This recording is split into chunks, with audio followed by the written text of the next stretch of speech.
Good evening, tukwaniriza nnyo ku Junction ogamba otya eyo gy'oli gyesinzidde okuba ng'otulaba.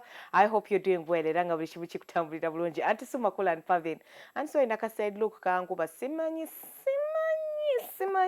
But olunaku olwaleero tuzeeyo mu Nazi kuno and we are wondering, is it true that our forefathers or the people before us or the people in the olden age enjoyed love, togetherness, harmony and family time more than us? Is it true? Is it even possible? Well, it's our topic of discussion today. I think I understand. It's why excitement and mpitirivu nnyo on your side. Tewedabira Junction ekutusibwako aba Kauthra Limited Agency. And they're in charge for jobs in Uganda and abroad. Bw'oba oyagala okukola ebweru w'eggwanga, oyagala kunoonya kalimu, tuukirira aba Kauthra bajja kuba nga bakufunira ekyokukola. Era nga bali ku ssimu nooti 784 9 4 8 oba noti 7 noti 4 9 8 03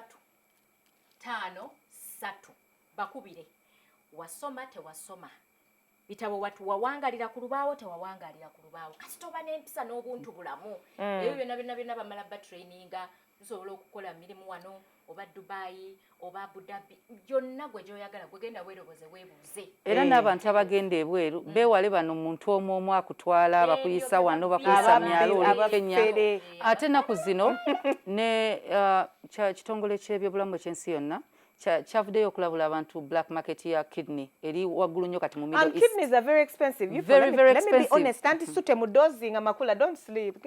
I can't. Then I saw you back. I'm joking. But let's be careful. Can you believe? Tebiri anche tugamba kosa organization of a safe company. Can you believe kidney bagambye mu Middle East costing $262,000? I think I can survive with one kidney, right? And then your liver 157. So mulina okukozesa organization organize register ng'omanyi nti n'abazadde bo basobola otracinga baani abakutwala naye bano abantu abakutwala ne bagamba toyogera togamba gundi nti olina gy'olaga tokola kino nti sooka obuuka akasiko omale oweeweetewo. Do you see how you go to a foreign country without anyone knowing of you get stranded over there ne batandika okupostinga ku mikutu nti banaye mutuyambe amanyi omuntu ono oba abeewaawe mutuyambe ali mu ddwaliro bambi no. It's avoidable. Obulamu buno tebulina spare part. Sente tezikumalamu. Ofuna liver or rather kidney balina kutta muntu mulamba kitegeeza omuntu yennyini talina muwendo. Kakati abatasenya mannyo mugasenye muleme gakuula abanywa ebintu ebibasiriza organs mulekeraawo abantu bagala basenya byamwe byakyama mutandika obbirabirira n'okubifaako buli muntu yenna nga teweefaako tolya nvandiirwa na bibala tandika okwefaako kubanga obulamu buno tebulina spare part. Wadde Abachina bagamba nti bakola dupe tosobola kugenda n'ofuna eriisa eddungi nga nerine lyamakula tosobola ddifuna lya spare nteririvu so twerabirire twefeeko. You should consider yourself as important. No bambi abantu twagadde ssente ne twerabira okuba nti tufa ku bulamu bwaffe so ogenda aba Kauthra at least ekitongole kyogamba ne bazadde basobola otuukirawo obuuza nti wagenze naye bano makulu akugambye mbu jangu kutwale. Do your research omanye bwe bagamba security worker ne bakanye ekiro because now if you sleep a lot at night obwa security obunonako something ennyumba ewaka ewa mama owakulema okoza ebintu yagala beera osigala kwegamba naye let's be serious kola research in accordance to what you can do naye genda emirimu egy'enjawulo gyegiri advising. Yes. So is it true that the people, our forefathers, enjoyed more, romance and? Yes. Were they stronger? Everything was okay. You people mayono n'embeera zino. Abaami baffe batumatizanga mu bisenge. Abaami baffe batumatizanga nga buli sekukulu balina okugulira. Mwabamatizanga? And we, of course. Fabayambalanga engoye nga zikomeeno. Ani agamba engoye empanvu kwe kubeera ng'omatiza omuntu. N'enva eziri too hot zookya. Naye totumalaako mirembe. Kambabuulira amazima bayiwoomerwanga kye bayita obulamu.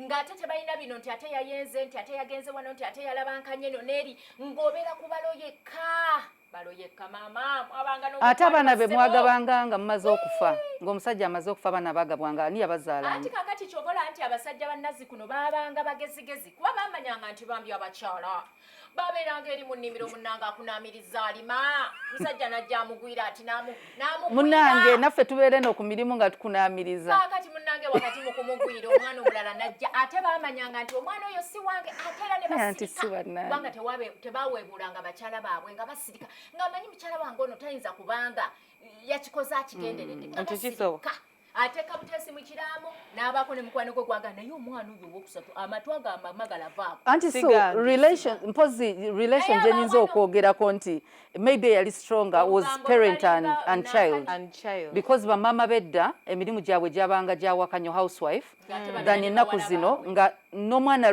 relation yeyo ey'omama n'omwana bondi kati taata n'abaana bataata emirimu gyabwe tegyabanga gino gyaffe egya ofiisi nti omuntu agenda n'amalayo oba safari wiiki naye gyabanga gyawo around awo bwe batyo kati ng'alina obudde obubeera n'abaana so mu baana maybe ffe ennaku zino abakazi mutubulaminga nnyo okuba ntusuuliridde abaana naye ensonga emu ereetedde abakazi osuulirira abaana gye mwerabidde nti abasajja bedda ne bwe baazaalanga abaana abangi obuvunaanyizibwa babutuukirizanga bwonna akasente akatono ke yayingizanga abaana yabateekanga amasomero ge tutagambanga nti gaali malungi naye yafubanga kati ennaku zino abasajja mu neglectinze obuvunaanyizibwa maama yagala omwana we tagenda tuula waka ne ku namba 2 tebaliiwo baasese bali ku namba 3 abasajja bedda tujja bebazaako you are more responsible than us abakakati maybe I don't know I find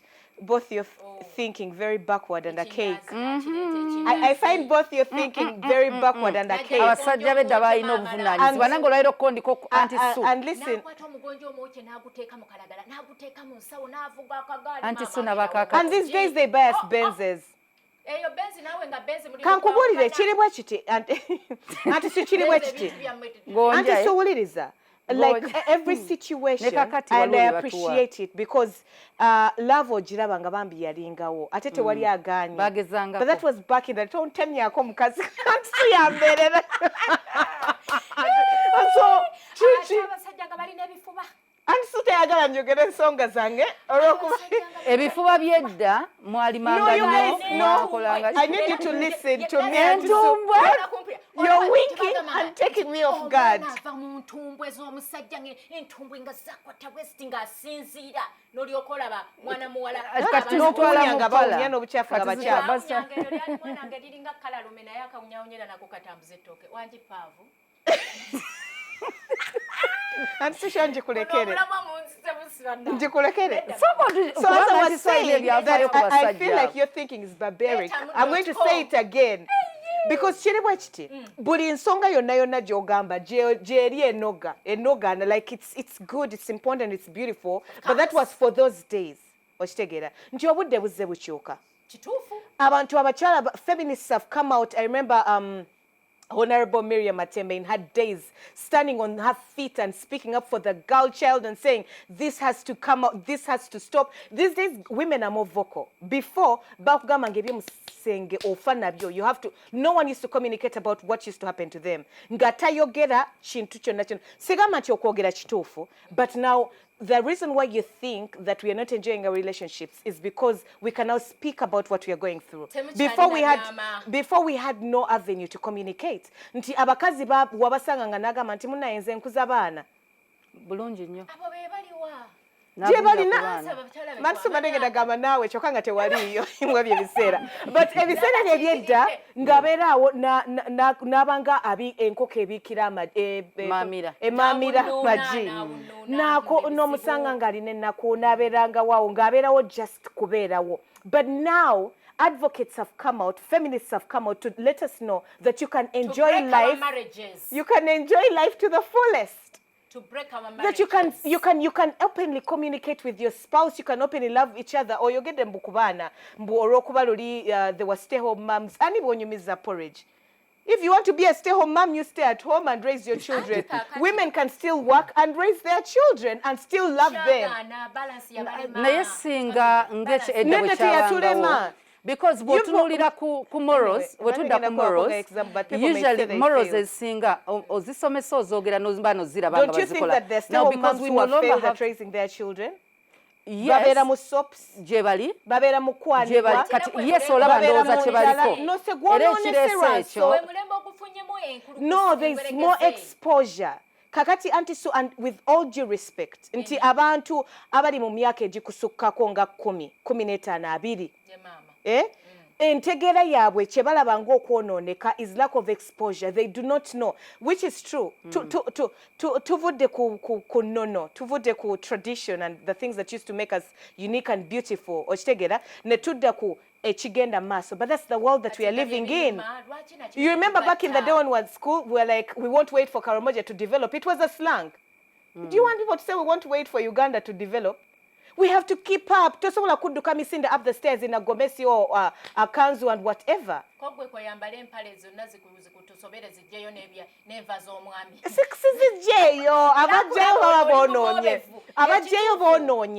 you could do it in the right way. But doing it doesn't mean tinyononye. Doing it doesn't mean that I'm not enjoying my love. The fact that I can openly go to wherever it is and you hear me talking to my husband and I'm calling him sweetie or babe, it's just now we learned to express love. Before bali tebakiriza nga bakuyita busegu. Tetuzivudde kwanti soli muonoonye. Tetukopperedde. We are learning more to express ourselves. No balinga babakwata bukwasi. Balinga babakwata bukwasi. Naye of course lwakuba namwe mwali baseegu ebintu by'abasajja mwabitandikanga mukyali bato. So nobeera ng'oli museegu okumalira ddala emyaka nga 4 kuba bakukwata olina emyaka 15. That's it. That's all. That's all. Your parents are touching your private parts at a very tender age, and the reason is you're preparing for your sex. You know what I mean. You know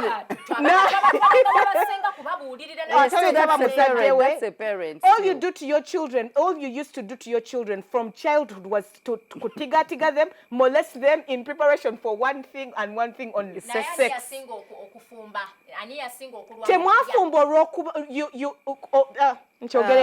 You had no option. You had no option. You had no option.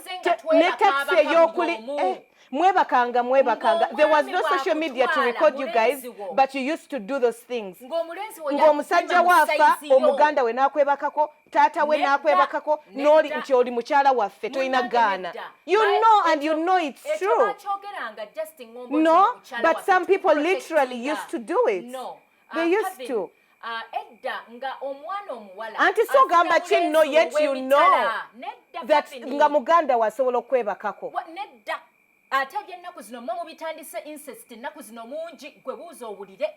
No, these days we just tukitwala butwala tebigwawo. But before it was even in the rules and order. Abaami bagendanga mu kuyigga ensolo ng'oluusi bagenda mu byalo ebirala kyova olaba nti bagamba nga wabeerengawo ebika nti omuntu baba yeddira mmamba kabe wa mitale eri oyo tolina kumuganza kuba tomanya eyo mu nsiko taata ng'atabaala anti kati oli ku kika kimu oli ku baganda. Okay, Auntie Sue, broaden this and you will later on find out that muto wa bbaawo bwe tugamba okwenjoyinga kyenyiza okugamba back then abasajja ba enjoyinganga more than the women. They used to cut off the women's clitoris. Today they used enjoy to do more. What? They used to just cut off their breasts. They used to do what? Let me tell you. Lwaki gamba nti abakazi no, so that they don't. Anti Sule kankubulire. Lwaki gamba nti abakazi ennaku zino bw'oyogera ku strong relationship mulina okuba open communication. Do you agree? Kati communication edda anti njagala okulaga anti Sue omulembe guno gwe wennyini oli counselor. Bw'oyogera n'abakyala abali mu bufumbo era omugamba nti bw'aba omwami otakusanyusizza bulungi talk to him si bwe kiri edda omukazi teyakirina omusajja kyamuwa kyatwala. ate abakazi bwetugamba okwenjoyinga even the marriage, abakazi bedda singa bali basobola okudduka bandidduse nga naye tewali taxi, tewali boda, sina boda, waliwo kino ekya society eneraba etya nga newaka bw'ovaayo tosobola kuddayo. Yes, anti so abakyala bedda kankugereze essaawa zino bw'otuula n'omukazi omukulu era kyayinza okugamba naye abaana b'ennaku zino mwogera nnyo fedda baatukubanga ne tutayogera egyo mirembe. Is that what a relationship is? That what an enjoyable relationship is? That's not an enjoyable relationship, Auntie Sue. Naye okimanya abakazi bedda baasirikanga busirisi naye nga bayitanga mu bizibu. Ekyo kibinya. Waliwo engero ezijja ne zigamba nti ebyomunju tebitotolwa toweebulanga makaago. Kubanga omwami waatuukira okukubanga ate baakubulira ne bakuteekateeka nawe oba oswaliramu. Kati enkuba y'abaami bedda va ku y'abana abatta abayira asidi abatta obusi. Naye enkuba y'abaami bedda yabanga mukwano wegambanga munnange olina omukubamu akayi amukabaleka naawe ekyo kyotesiza ate yakakati ate ebyo byogamba mbu abakyala era tebayogeranga open communication nga kyaleeta ani yagamba nti twalinga tetucommunicatinga antisenge temuli mu communication eraga nti taata wewo wennyini genda mu maaso oba taata no, so you only communicate during sex and other aspects of your life. Anti kangereze ku nsonga gyoyogerako Auntie Sue abakazi edda lwaki no Auntie Sue nawe okimanyi Auntie Sue nawe okimanyi nti abedda communication gyogamba you communicate ngeri non-verbal bababuuliranga ebyokukolerangayo ekitegeeza mmwe mwakolanga kibabagambye ennaku zino omuwala it was like a cult. Yes bwe kiti eringa religion era nti wokola kino na kino na kino na kino you'd fake ebintu byamwe bye mwakolanga mu kisenge ennaku zino abakazi benjoyinga more because ye n'omwami we thank you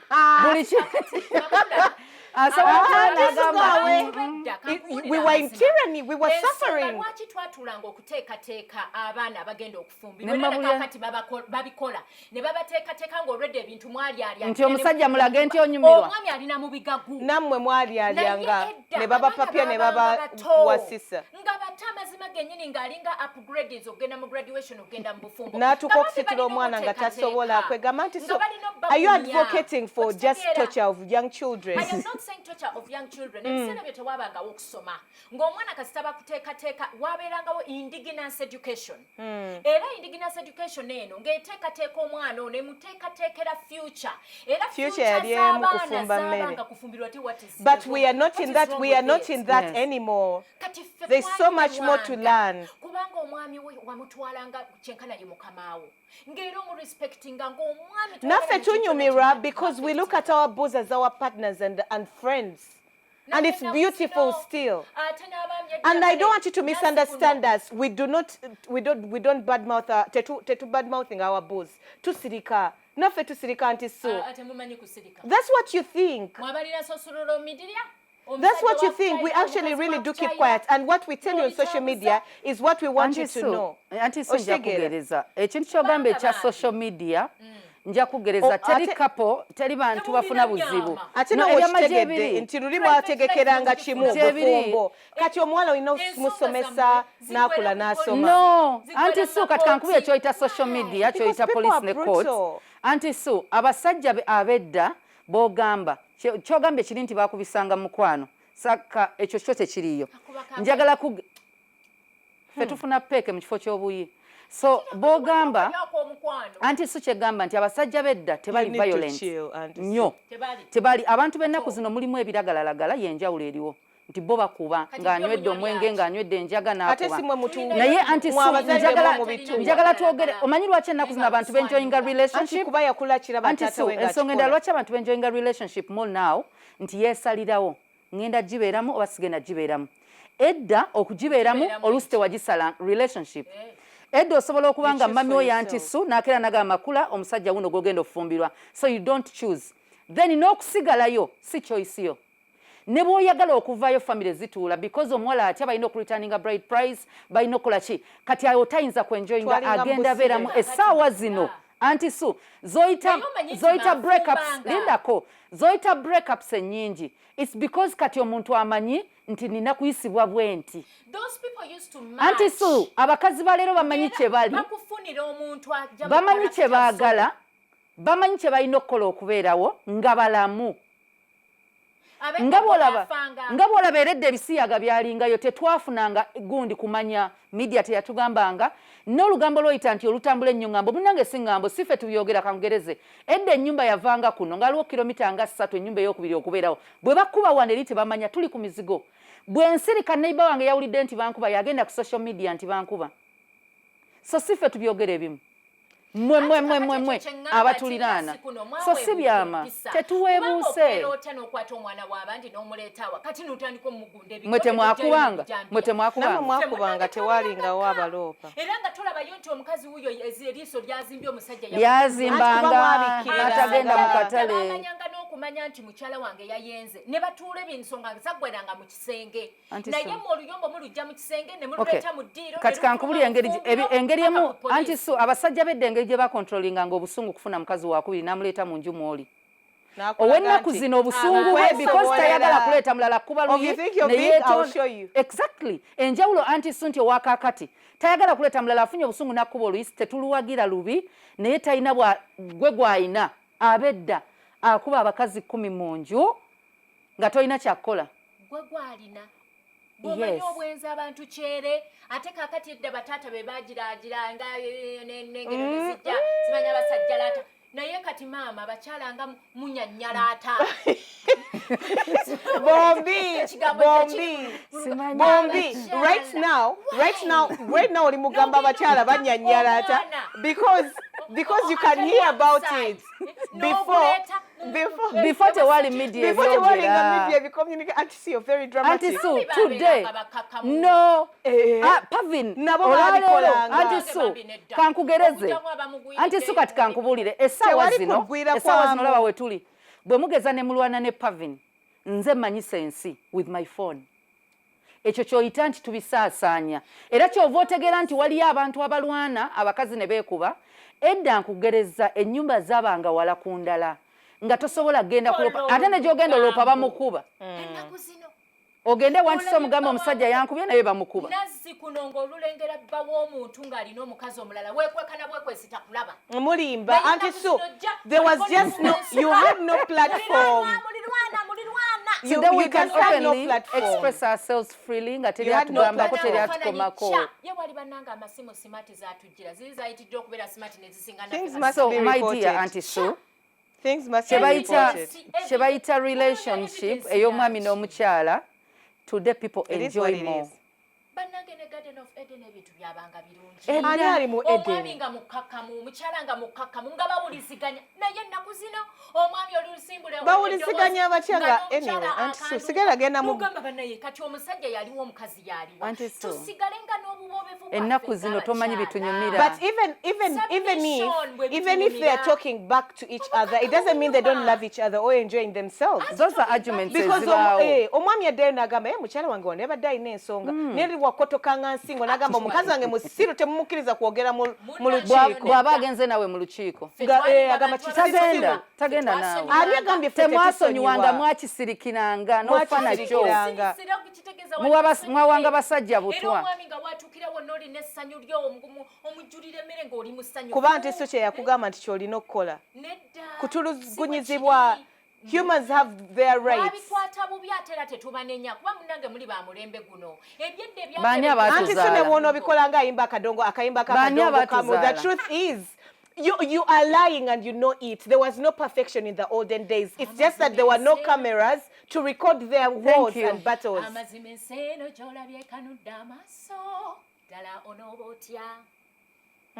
okukwasa ebintu engeri gy'olowooza kwenense kunjuza muliro ffe tetwalindanga kugunjuza muliro nsi tugunjula kyebula mwafanga nnyo bazadde baffe munanga tetwawangalanga anti ng'ekibayamba kimu mwalyanga ku mmere eri nakyo naye ettaka tetukyalirina tuli mu apartment tusimbewa kati kyekyokwonona ebyasangwawo ebyatukumba kati tubeerewa muzaala mwazaalanga bumyu mwazaalanga abaana 12 n'abaana 12 bazadde abaana 24 anti kati ettaka terikyatumala anti to broaden your mind we can no longer stay on big yards okay some of us can but we can no longer tulina okubeera bwe tuti kumukumu era ffe abendewo tekyera kuzaala nnyo tukoma ku babiri anti so edda omukyala yafumbirwanga omusajja oba bamuwaddeyo batebamuwaddeeyo walingayo financial security ayinza okuba teyalina cash naye yalina ettaka emmere weeri kati nfumbirwe omusajja nga tuli mu kazigo rent wa mitwalo 5 nzala abaana 5 tubaliye batalina nsonyi 5 anti laavu lwaki owasanga tonnaba kutereera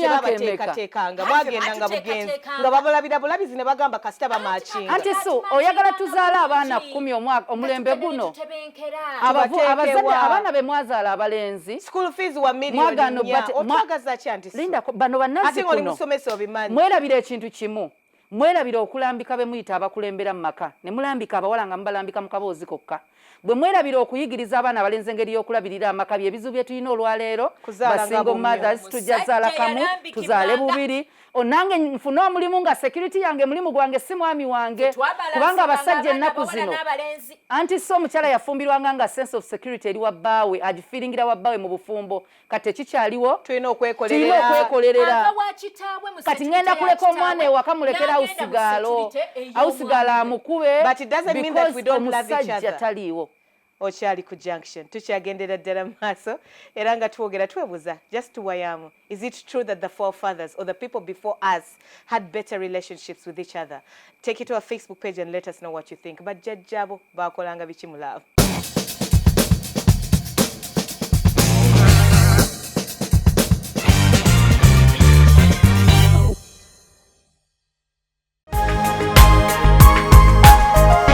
Soul Television, Femunyo.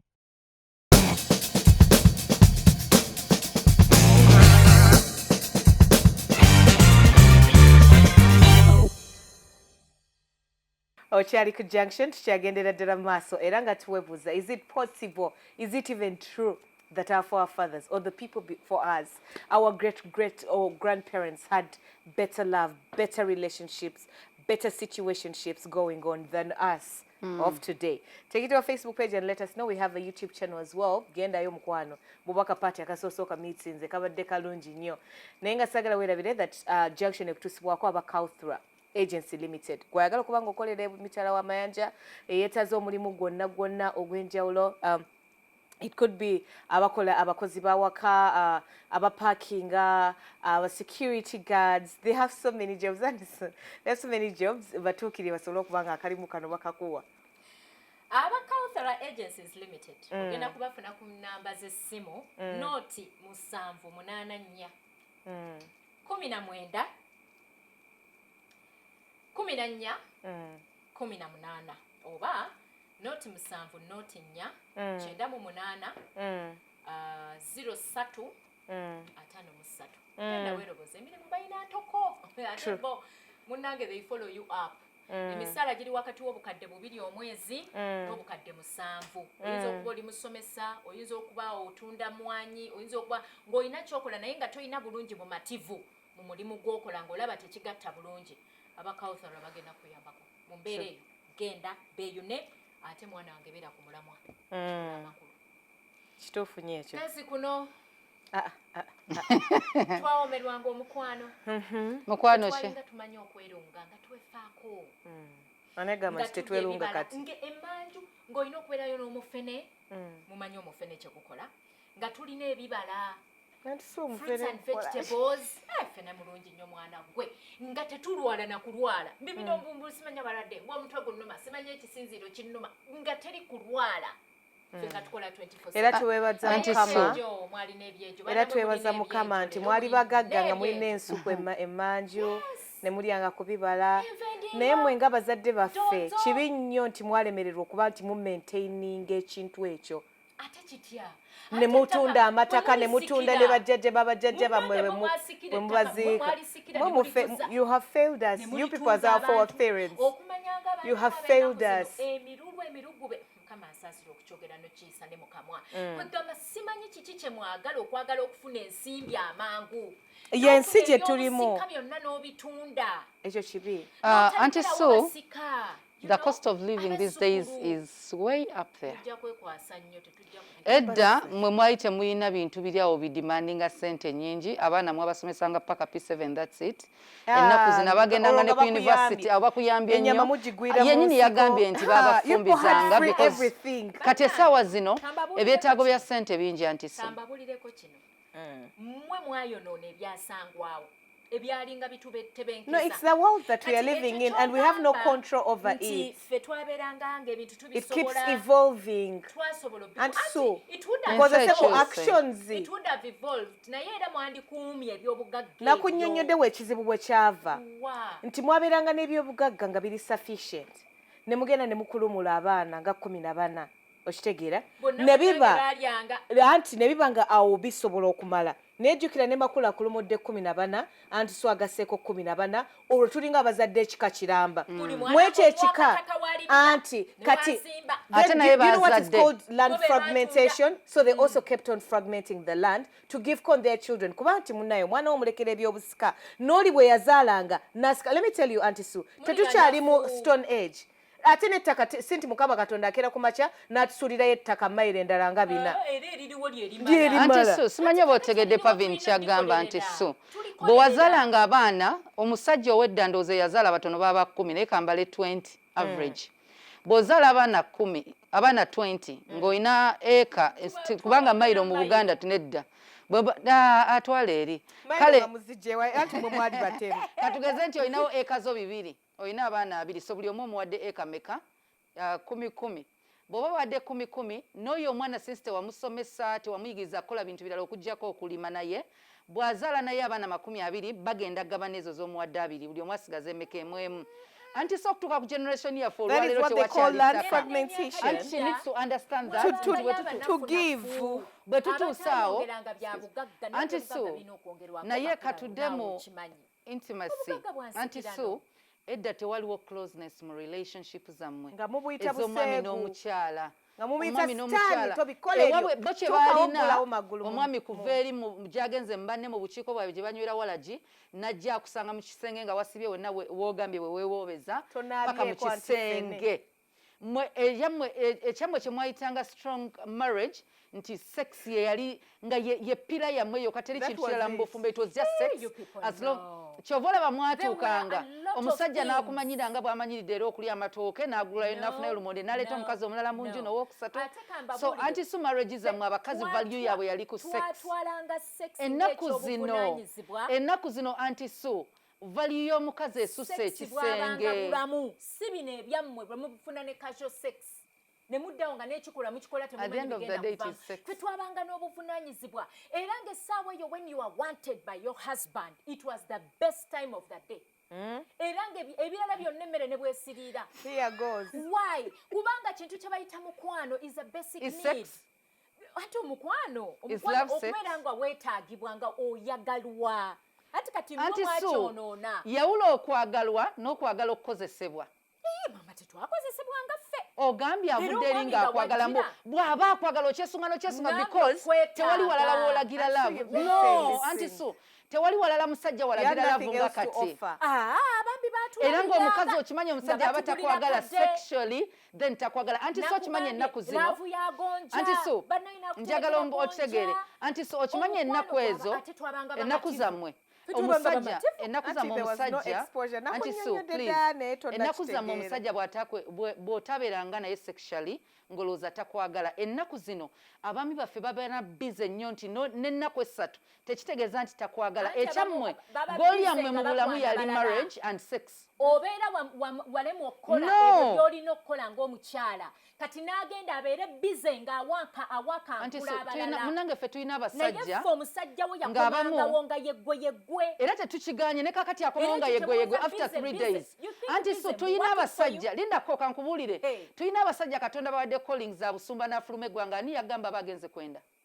Tulina omusajja Katonda bawadde calling ya business lindako Katonda anti sulumpe bwe bagenda okusuma nga benda kankuwe anti so Katonda anti so Katonda ennaku zino anti so yagalawolereza soka wulira amazima agaliwo anti so anti abo bebedda abamu balina omululu nga talina self control. Ab'ennaku zino katonda omanyi sala gy'osaba enlarge my territories ze zino omusajja wabadde atunda wano mwanyi n'atandika n'osuubuze bweru ng'alina business meeting ziri Kenya omukazi gwe bayita ensowera yamwesibako buli ssaawa agenze Kenya kola with the self control katonda gy'amuwadde fe ekyaffe it's not just about sex anti so ekyammwe mwe golia mwe mufumbo n'ekintu kyewalowoozanga nti omusajja akwagala kyalina okukola kwebakako madam Garden of Eden yatutuma kukola ki anti so banange nkwagala nnyo nkussamu ekitiibwa era nsensebuse but tujje mu garden ya Eden temwali mu anti oludde okuyita anti so nabbi obulimba anti so waliwo ekintu kyetuyita calling ya mukama ekyo omulamu omukulu katonda gwe yakuyitira kiki ekyakutwala mu bufumbo I don't understand because your voice is so small and it enters everywhere I want to tell you this Auntie Sue you're lying you're lying let me tell you one thing Auntie Sue no and I appreciate kunse ebintu ebyenjawulo n'okusoma ne kujjiramu ne university so Auntie Sue kasoke kubuzeeyo kino baby kasoke kubuzeeyo atazaala n'atayaza tagenda mu ggulu n'atayaza mu Bible ate wali agambye nti tagenze mu ggulu baba wa mukama katonda era yabakuwa era olindirira omuntu omutuufu ati n'ensonga lwaki nkikubuuza Auntie Sue katonda bwe yali atonda omukazi teyamutonda kuzaala kwala yamutonda because Adamu yali yekka n'amutondera omubeezi omubeezi kyawukana n'okuleeta abaana anti ekyo ekyajjako obwo byebintu ebirala ebigendera kubeera omubeezi w'omuntu kubanga katonda gyakusindisa osula naye tewaliwo kondomu takusindise wamanyoko nti tozaale ekyo kyajja because ensi yali erina okubeeramu era byebirabo katonda abyagala naye anti susagalo kyabye bantu tuveeyo eyo anti so abakazi bedda kati abakazi bedda kyekyo kye baalina nga balowooza obulamu butuukiridde because bazadde ne baaza abakyala bategeera obuvunaanyizibwa bwabwe obwenkukunala kubeera mubeezi kubeera bayambi nakubeera ababeezi ababeezi naye mubiri n'abaami mubiri are you doing that yes, were you doing that back in the day even the men your roles and responsibilities is to be there for your families so are you doing it are you your number one man that God created to be wealthy hardworking protective baavu okyali ku junction tukyagendera ddala mu maaso era nga twebuuza is it true or is it possible that our forefathers had better relationships Toval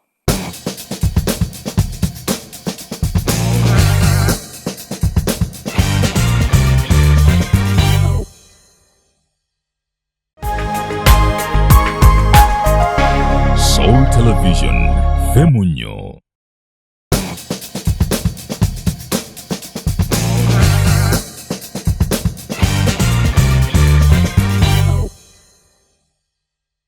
Auntie Sue Makula and Pavin era nga tukyayogera twekyebuuza if it's possible that our forefathers had a better love and relationship. I need you to understand that Auntie Sue, there is nothing I envy as much as have the people who were living back in the day. Abanazikuno banyumirwanga obulamu in their own naivety. No temunkwata buvimba kula toste wesesasesa bantu kunnondamize. They were naive. They were naive. They were not exposed. Yes. It was their own perfect Garden of Eden. The same way, abana bafe, like I have Charity at home. Watuni anagama look at this auntie of mine. She thinks I'm not cool. Nze nali cool nze. I used to be cool like Nganzali wo. But right now she looks at me and she's thinking like, what are you saying? Or that we keep evolving. Like you have to read the Bible, you have to read between the lines of the Bible. Mukama tiyatutonda kubeera stagnant. Yatuwa obusobozi okwezimba n'okwevolving. Now, back in the day, in their naivety, it was beautiful. The time to learn is to sit around a fire. Nzentula around the fire. I have Zabet. Zabet is pulling me from there. Nina Noxa Surayaka around the fire. To tell stories. I remember, not even back in the day, eyongeze wala around the fire. Back in the day, ngachechi wanga kugamba mbufe episode byatanga. Right now, ani kugamba episode mu apartment. We were so naive, and you would believe them. It was beautiful. It was amazing. They're the ones. Those stories are the Auntie ones that make parents bond. Auntie Sue, and it was beautiful. What it was stories do you have Auntie, now? hold up. It was such a good time to live in, and right now we can also make it possible. We can teach our kids what we went through. Why aren't you doing that? We are. No. But because the question is it possible that our forefathers had better relationships? Yes, we And did. I would love to say that no. Their relationship was good in their day and time, and ours is good in our day and time. Obuzibu obuliwo lwaki mulowooza nti bubi? Because there is more exposure. But before, tewalingawo, so tetwamanya bizibu byabwe. They just painted for us a picture. Kiringa muntu kugamba Marie Antoinette. All we know about her is wanting cakes instead of bread. Like, batusigira ekifaananyi. But maybe she was a darling deep down. Do you get what I mean? Nti omuntu wakusigira ekifaananyi mweba anti situbeebaza abatwala mu bisaakaati. Ne bagamba nti omukyalo wedda yalinga. I have goosebumps right now because everyone grows up wanting to ideally be that ideal woman, that your husband would come back to you every day. But in this day and era whereby omwami agenza vuga boda bajimujeko taina bi popular ntolewa kankuza abana lwaki situnda amanda nenkomawo. I will still show him love. I'll still look after my family. I'll still be a helper. I'll still be submissive irrespective of the fact that I'm still working. Mututegere naffe gye tuva, where we come from. Also, we are land. No bambi nedda mwatutegeera bubi. Ate kino ekintu ekyajja oluvannyuma ebintu bino oluusi ebizza oluvannyuma ndowooza amaalo gaba mangi ne tutabikwasaganya bulungi. Kyekituufu tubaamuko n'amaalo, but tuyiga tugenda tusoma. Naye percentage esinga obulungi baavira ddala ku mulamwa omukukunavu. Ennaku zino tekya anti Sue you originally said nti abaami bammwe simanyi abaami ekifuba nga kikoze kitya. Ennaku zino abasajja bambala lipstick balina earring. Anti so oyo omwana omusajja ogamba omwana ava mu matumbo. Mirala oyo taba musajja. Betulina bwe mwatuzaalira mwabivaako. Actually mwe mwakola amalalo. You got exposed. You said what is happening. No. You let loose. I kind of think that we could bring the Nazikuno customs, beliefs, we would love to, but it's quite impossible. And then put them together. And put them together with this era. Kuba kati muna ebyoto tubikumirewa wano mu parking ya Salt. Mwana wange fedeze wange nfumbira kunku kuka weri gas wali nine nkuze. Mwana ngati kubobeera mu yengo ina compound ya eka 2. Anti Sue. Kati fa babeera eno mu bitundu ebirala. Olina okujjukira nga tuli mu apartment nkume eko ziteeke ku apartment y'abantu. Mwe bamama baffe. Anti Sue. Bamama baffe abanazikuno ekintu ekimu kye mwatuwa exposure mutwala mu masomero. Bwe mwatwala mu masomero temumanyi kye mwayingiza. Twayingiza kye tuyita intercultural marriages. Mwe mwagambanga ebizibu byammwe mwabisirikiranga ng'Abaganda Banyankole culture yemu mwogera mwetegeera mwenna mukukutira eyo nga musobola otuula. Kati tuyina cultures zino ezize mu marriages n'amasomero gagatteko nti bw'aba omwana beewasizza nga basoga na basoga omwana ali mu ssomero ki agenda sinkana culture endala alabe nga ayagala abikwasaganya byonna bigatte wamu. It's as simple as even TV, the TV, phones. Yes. So bwe tuwanga bwetto bwe tuli life yaffe naye egenda kyuka okusinziira ku kye tetulabye ne kye tubeeramu environment. Ne muze no church retreats batugamba biki. Waliwo aboonoona abaana yo mu retreats ze babatwala for like weeks. Omwana n'akomawo nga there unruly you say kituufu bikyuka kubanga omulembe gukyuse. Naye waliwo ebintu by'ennono bye tutasaanye kwerabira kubanga gwe muzinzi ogwakuumanga relationships zedda kubanga waliwo roles z'omanyi nti za mukyala ne roles z'omanyi nti za musajja. Auntie Sue, I feel like you're blaming the wrong generation. Who is bridging the gap? Temukyayogera n'Abaganda bamwe kuba babaloga. So we have no singers to teach us. Mwe abazadde mututya okitegeera. Someone is bridging the gap. Someone is failing to bring the Nazikuno close to the newer generation. No. Exactly. It is entirely so up we to are you loving the way we know. No. We are loving the way we know. You can raise with both of them.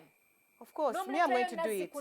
Naye n'oleeta nakana ka.com ak'ennaku zino kuba ate omulembe gwa Zabeti bwe tutayanguya kuleeta ekyo omulembe gwa Zabeti ate gwo gugenda na kuyitirawo ddala. God forbid. I feel like we can put things in order in time. And it doesn't mean that because tetuli ku kyoto, it doesn't mean that we are not good people.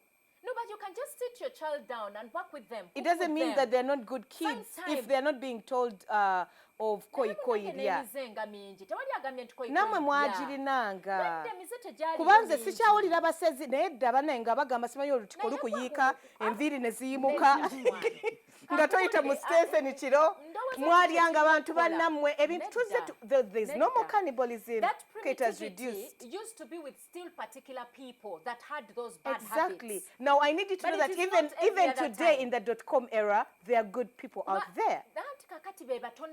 Naye nga gye bali nga nammwe abamu we baalyanga abantu abalala abasajja ne bakuba abakazi baabwe ne babayisa bubi ne barapinga ne babika abaana oba ne babagattagattako abakazi abalala mu compound manya nti ebyo byonna byaliyo but there was zero exposure.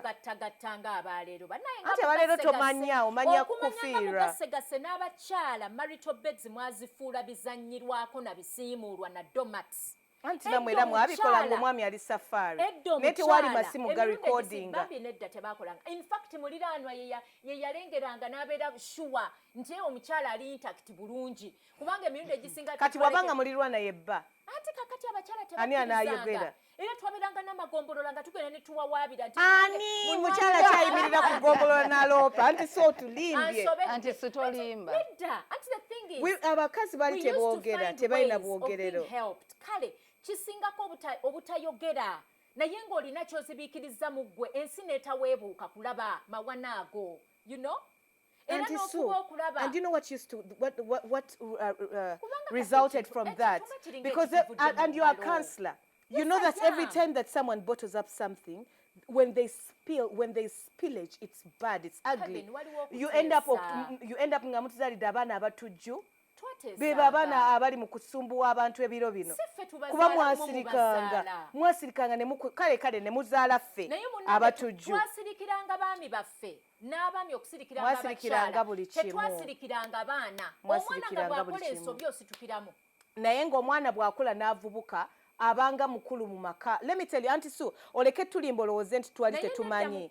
Nze n'ebitabo by'Abaganda oba ebitabo by'obuwangwa obw'enjawulo mbisomyeko. Of course, gwe ebitabo byonna wabimalayo. Tulina traditional therapy oba African therapy, something like that therapy, whereby nti abantu cultures zisobola okujjanjaba obwongo bw'omuntu bwe buba busobye. Ebintu ebyedda ebyabanga wedda. Auntie, that was before we were immunized. Anti kakati muli immunized naye era mufa. Why? Ate mwe mufa muli nfuduze mengo. Temukyalya ku bijanjalo. Biriwa mwabisimba wa tubisimbe wa. Twabisimba ne mubisimbulula ate ne mutabizza mu bibyo mu byonoonya.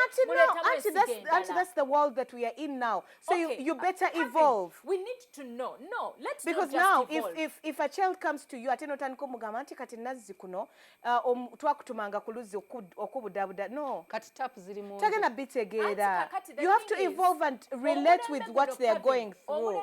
Gutambudde tutambule nago siganye naye tuleme totally ku replacinga byasookawo completely. I agree. Let's keep our tradition. Sobola kukola kyoto kutuula kunyumya n'abaana baffe engero zibafuna byakuyiga osobolera okutuuza omwana wo ne mwoza ebintu wakati mu sinki anti mugamba munaye mwe mwoza muyimiridde simanya mugira muyimiridde anti tokolima because it's what we have. Njagala okikkirize byoyita okwonooneka ebiriwo kati anti Sue njagala ezimu factors okkirize anti Sue nti tesobola zikyusa.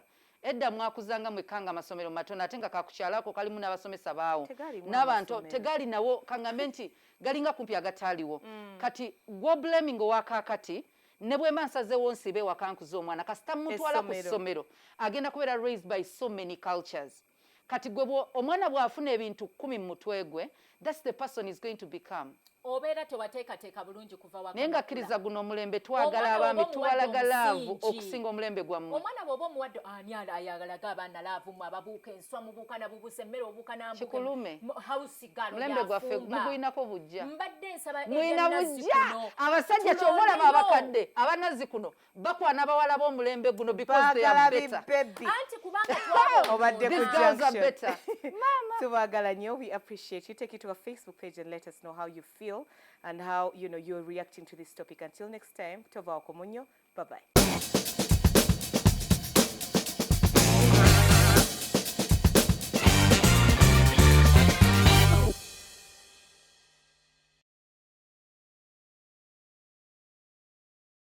The Junction ewagiddwa Kauthura Agents Limited abegulidde erinnya mu kufunira abantu emirimu wano mu ggwanga ne mu mawanga g'ewabweru okwenogera ku nsimbi. Kauthra Agents Limited basangibwa Kasangati okumpi ne Kasangati Police Station ku kizimbe kya MJ Plaza second floor room B07 oba kuba ku 0784 M94 oba 0704 980 353 beba Kauthra Agents Limited